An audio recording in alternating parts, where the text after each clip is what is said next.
महाराष्ट्र में नई सरकार की ताजपोशी की तारीख पर तस्वीर साफ नहीं हो पाई है। महायुति एक साथ होने का दावा तो कर रही है, लेकिन अभी तक महाराष्ट्र में मुख्यमंत्री नहीं मिल पाया है। इसकी वजह कुछ अहम महकमों और कलमदानों की तकलीफ को लेकर बताया जा रहा है कि इनके बीच खींचतान है। खबर है कि एकनाथ शिंदे वजारत दाखिला को लेकर अड़े हुए हैं। वहीं शिंदे ने 12 वुज़रा की डिमांड की है। एकनाथ शिंदे को सीएम ओहदा नहीं मिला, तो अब जो वजारत दाखिला का महकमा है वो कहीं ना कहीं अपने पास रखना चाहते हैं, होम मिनिस्ट्री अपने पास चाहते हैं, उस पर भी उन्हें मुतमईन नहीं किया जा सका है। खींचतान लगातार महकमों की जारी है।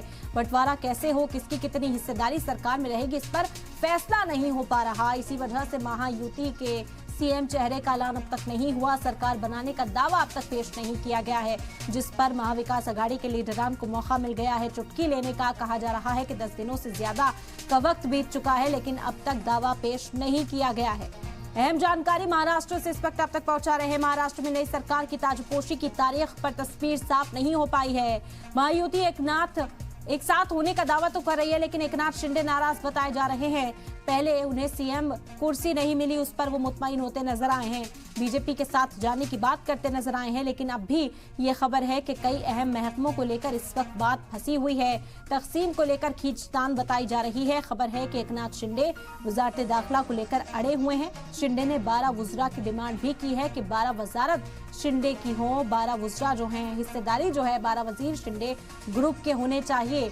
और इसी वजह से नाराजगी जो है एकनाथ शिंदे की बरकरार बताई जा रही है। कल एकनाथ शिंदे अपने गांव भी रवाना हो गए थे, जिसके बाद कई तरह के कयास लगाए जा रहे थे कि वो नाराजगी के बीच चले गए हैं और इसी वजह से महाविकास आघाड़ी भी हमलावर है।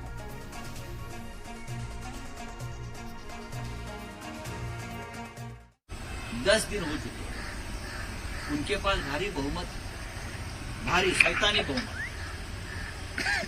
अकेले बीजेपी के पास बहुमत। फिर भी अब तक ये लोगों ने राजभवन में जाकर सरकार बनाने का दावा नहीं किया है। क्यों? अगर अल्पमत में होते और हमारे पास बहुमत होगा तो हम बहुमत में होने के बावजूद ये लोग भाग भाग कर राजभवन में जाते और दावा ठोक देते कि हमारी बड़ी पार्टी।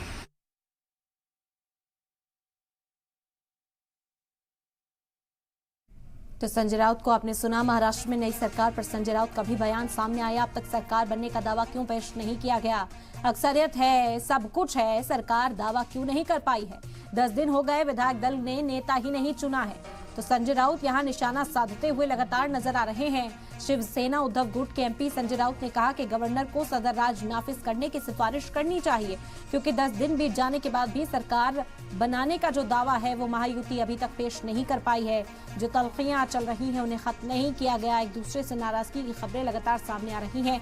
अजीत पवार तो पूरी तरह से हिमायत दे चुके हैं, लेकिन एकनाथ शिंदे जो हैं वो अपनी शराइत पर इस वक्त अड़े हुए हैं। और इस पर मजीद जानकारी हासिल करते हैं नुमाइंदा अमजद जुड़ गए इस वक्त हमारे साथ। अमजद, ज्यादा जानकारी के लिए रुख करेंगे। क्या जानकारी इस हवाले से मिल पाई है? एकनाथ शिंदे की गांव रवानगी की खबर भी इस बीच सामने आई थी। कहा जा रहा है कि 12 महकमे जो है वो मांग रहे हैं, होम मिनिस्ट्री मांग रहे हैं। किस तरह के कयास इस वक्त लगाया जा रहा है?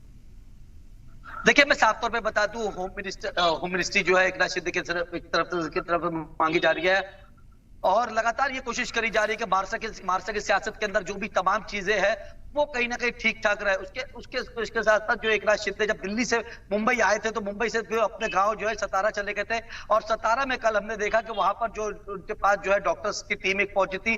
उनको 104 जो है बुखार बताया जा रहा है, उनकी तबीयत जो है वो ठीक नहीं लग रही है। लेकिन 12 महकमे जो है वो मांग रहे हैं एकनाथ शिंदे, क्योंकि वो भली बात ही जानते हैं कि 57 सीट जो है शिवसेना जो है अपने बलबूते पे लाई है और कहीं ना कहीं 2 टुकड़े होने के बाद तो शिवसेना को भी कुछ ना कुछ मिलना चाहिए, नहीं तो इसका मैसेज जो है मार्सा की जनता में एक अलग जाएगा, जिसको लेके एकनाथ शिंदे जो है वो अड़े बैठे हुए कि 12 महकमे जो मंत्री पद है वो हमारे शिवसेना को मिलना चाहिए। और होम मिनिस्ट्री खास तौर पे, क्योंकि हमने इसके पहले भी देखा कि होम मिनिस्ट्री जो थी वो बीजेपी के पास हमेशा से ही रहते हुए आई। चाहे देवेंद्र फडणवीस 2014 में मुख्यमंत्री होते या 2019 के अंदर की बात कर ले तो 2019 के अंदर भी होम मिनिस्ट्री जो थी देवेंद्र फडणवीस के पास थी।